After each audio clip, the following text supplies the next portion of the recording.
আসসালামু আলাইকুম, নমস্কাৰ।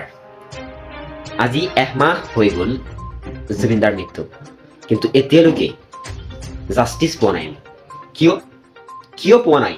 অসম চৰকাৰলৈ মোৰ এটাই প্ৰশ্ন যে এতিয়ালৈকে আমি কিয় জাষ্টিছ পোৱা নাই, কিয় ন্যায় পোৱা নাই? মানে গৰিমা গাৰ বাইদেৱে এতিয়া অনলাইন যোগে আহি এইখিনি কথা ক'ব লগা হৈছে যে আপোনালোকে লিখক জাষ্টিছ ফৰ জুবিন গাৰ্গ, এইটো ক'বলগীয়া হৈছে। কিয় হেমন্ত মামা? এইখিনি জবাব আমি ফেন্সসকলে আপোনাৰ পৰা খোজো। আৰু ইমান দিন হোৱাৰ পিছতো আমি যেতিয়া ন্যায় পোৱা নাই, আমি ফেন্সসকলে ন্যায় পোৱা নাই, জুবিনদাৰ ন্যায় পোৱা নাই, মইতো ভাবো ইয়াৰ পিছত, ইয়াৰ আঁৰত কিবা এটা ডাঙৰ পলিটিক্স চলি আছে। এইটো আমাৰ মাজত জাৰ্ণালিষ্টসকলে অনা নাই, বা কিছুমানে জানে হয়তো, এইখিনি কথা ৰিভিল কৰা নাই।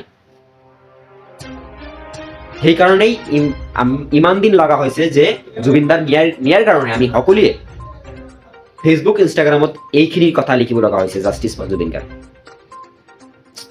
কি ক'ম আৰু, ইমান ডাঙৰ এজন মানুহ, শিল্পী মৰাৰ পিছতো যদি আমি ন্যায় নাপাওঁ, তো আমি নৰ্মাল জনসাধাৰণে মৰিলেতো ন্যায় এনেও নাপাওঁ দেখা গৈছে।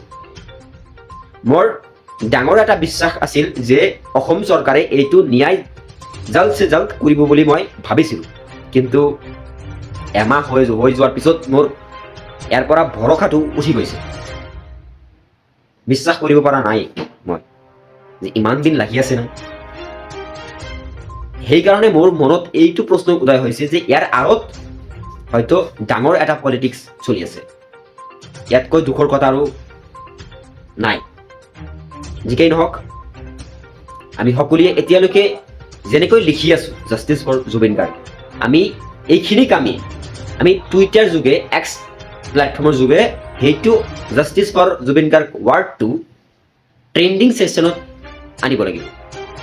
খালি ফেচবুক, ইনষ্টাগ্ৰামত লিখিলেই নহ'ব, মানে ইনষ্টাগ্ৰাম, ফেচবুক লগতে টুইটাৰত আমি এইখিনি কথা লিখিম যে জাষ্টিছ ফৰ জুবিন গাৰ্গ। আজিৰ পৰা ট্ৰেণ্ডিং ছেকশ্যনত আহিব লাগিব আমাৰ অসমৰ এই শব্দটো, জাষ্টিছ ফৰ জুবিন গাৰ্গ।